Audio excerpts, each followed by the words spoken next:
the Go Berserk with Email podcast with Navy nuclear engineer turned email software developer, Troy Broussard.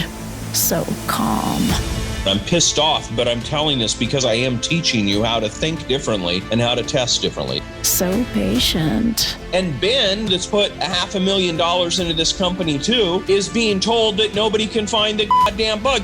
So charitable. I'm going to start paying bounties every time somebody finds a bug. We're going to deduct $10 for that week. So trusting. Do not assume that anything works. Assume that nothing works. And so sweet, it makes sugar taste just like salt. I want to play into the sexiness of marketing automation, but I also want to slap the complexity of it. The Go Berserk with Email podcast begins now.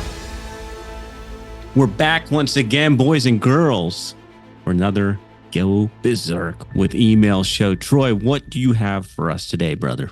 Oh, last week we had some fun talking about two important metrics, and really it was kind of one metric is what is your average time per hour, but then I extrapolated that into a highest and best use rate, and that's something I don't see very many people doing. It's not something I've learned from anybody. In fact, it's something I do as a very competitive type A type person.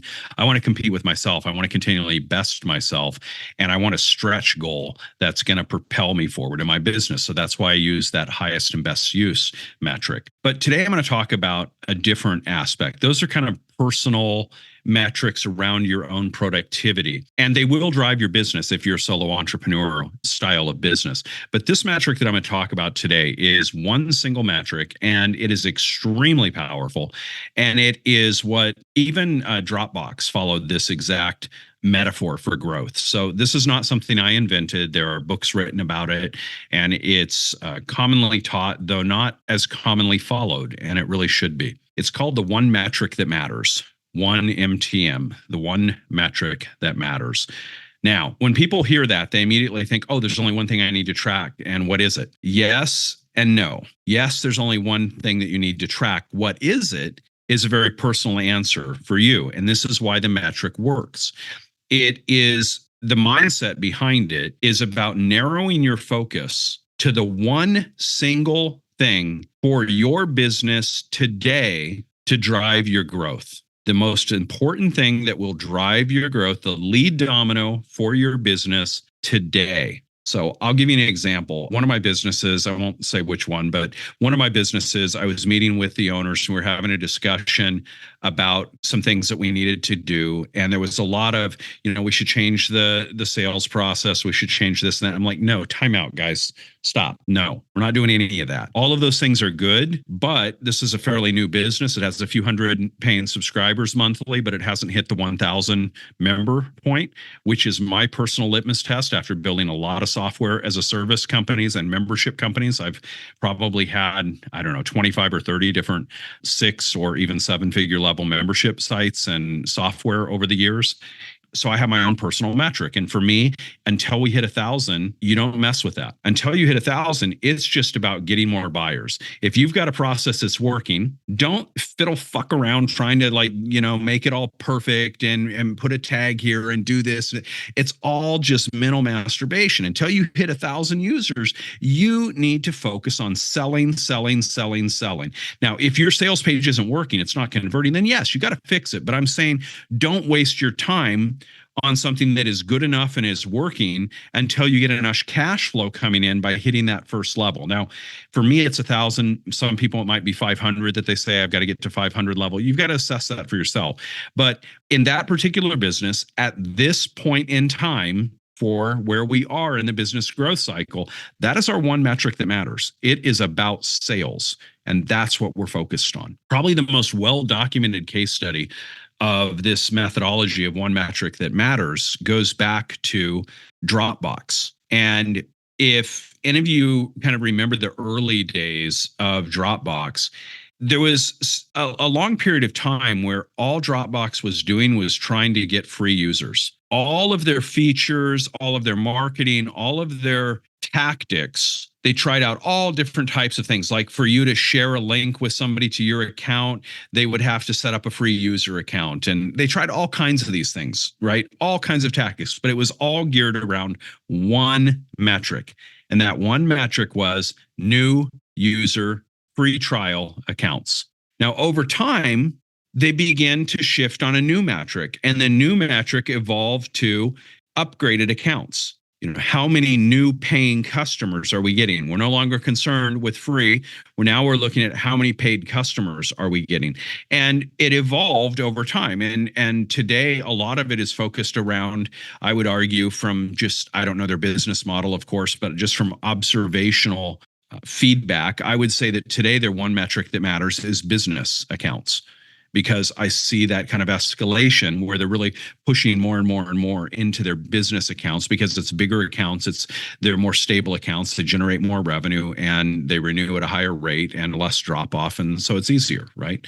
But my point is, I can't tell you that the one metric you need right now, Jonathan, is leads. I can't tell you that. I don't know what your cycle is, where you are in your business. What I can tell you is that there is only one metric that really matters right now for the growth of your company. And if you don't know it, you damn well better find it. It should be so poignantly, painfully, abundantly clear to the most casual observer that you could be sitting on an island and you get an airdrop Post-it that floats down to you on the island that you reach up and grab, and it has nothing but a single number on it, 17. All right, cool. That tells me everything I need to know for my business. I'm on track. The minions got it going. I don't even need to check in with them today. I'm just going to get back to sipping some more margaritas on the island. Okay. It should be that poignantly clear. There should be one number, a numeric number, and that metric, and you should be checking it daily. That should be a daily obsession that you have, because it is the one single metric that matters. If you're a podcaster, influencer, maybe it's the number of podcasts you release. I don't know.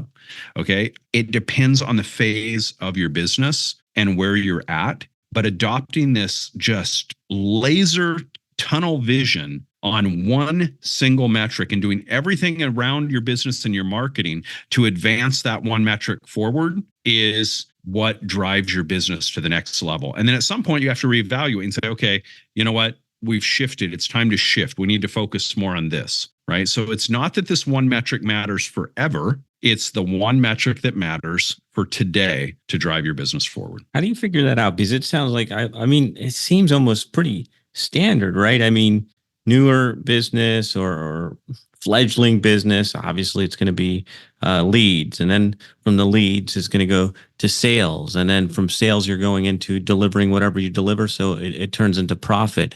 So I guess you have to just review and know what matters at that point. Am I making enough money? Well, see, this is the thing. It's very individualized, because where you can say it's just leads, that's fine if you've already got a full-time income and you're starting a job on the side. But if you lost your job and you got to make money right now, leads isn't what you need. You need sales. And that's a different concept. And people say, well, Troy, you got to have the leads to get the sales. Well, yes, sort of, not so much.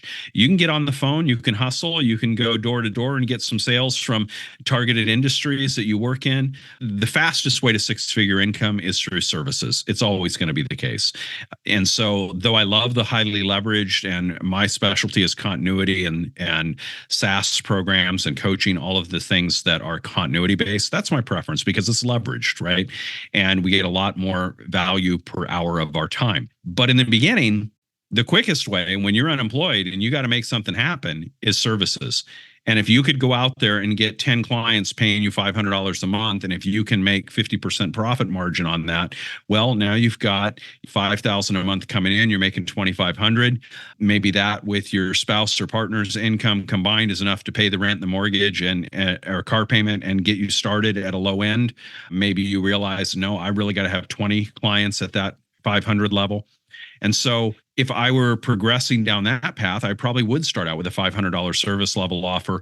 And then once I got that to where I was doing 10, 15,000 a month, then I would go, to the next level. All of this, of course, would be driven by email. Email is the core to everything we do here on the Go Berserk with Email podcast, right? Everything is focused around email. So clearly I'm going to use that to drive more business, but this is the approach. It's not going to be the same for everybody. It really truly isn't. Every single business is going to look at it different. If you're in a consultative sale type business where you're professional services, that one metric that matters may be a paid consult. Getting more $100 paid consult calls. Maybe you do free consult calls. If you do, I'm sorry. I value my time. You're not going to make much money. You described my whole business plan of my. That was how it started. Was exactly that. Let's make $500. That's how we started. That's when Ben used to make fun of me. And then let's get this many clients. And now we have this many clients. Well, come on. I know Ben. He has not stopped making fun of you. I mean, Ben still makes fun of me. Yeah. Hell, yeah. my mom But makes fun of me. My mom makes fun of me. I'm telling I was translating in Portuguese to my mother-in-law that I burnt my fingertips a little bit in the fire, and I was talking in Portuguese, and my mom heard enough that she understood enough. She was standing next to me. She said, "Yeah, looks like that fire got a little bit on the top too, because you lost a lot of hair." I'm like, I wish I could blame it on the fire, but I've been bald for a long time. Yeah, man. So I like it. I dig it. There's one number in any one of our businesses that matters right now, and I like that you straighten that out. You don't need leads. You may just need sales. And that's real. I mean, you need money, right? That's what matters. And we need to know that number, and it's very individual. So I dig that, man. What do you have coming up for us next time? The next podcast episode is going to be kind of fun because I'm going to take one little point that was made in a review that was posted about Berserker Mail, and we're going to go deep on it because I think it's probably one of those little ticky-tacky stupidity type things that email marketers focus on that really doesn't constrain or define their success with email marketing as a whole.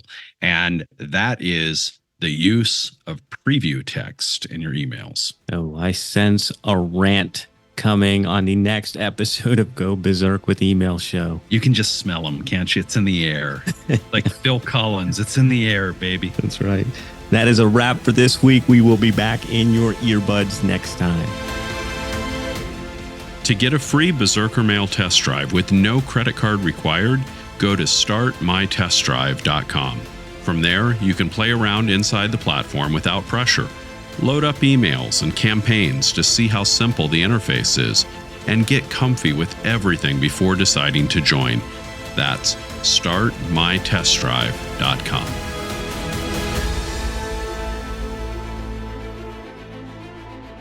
This is thepodcastfactory.com.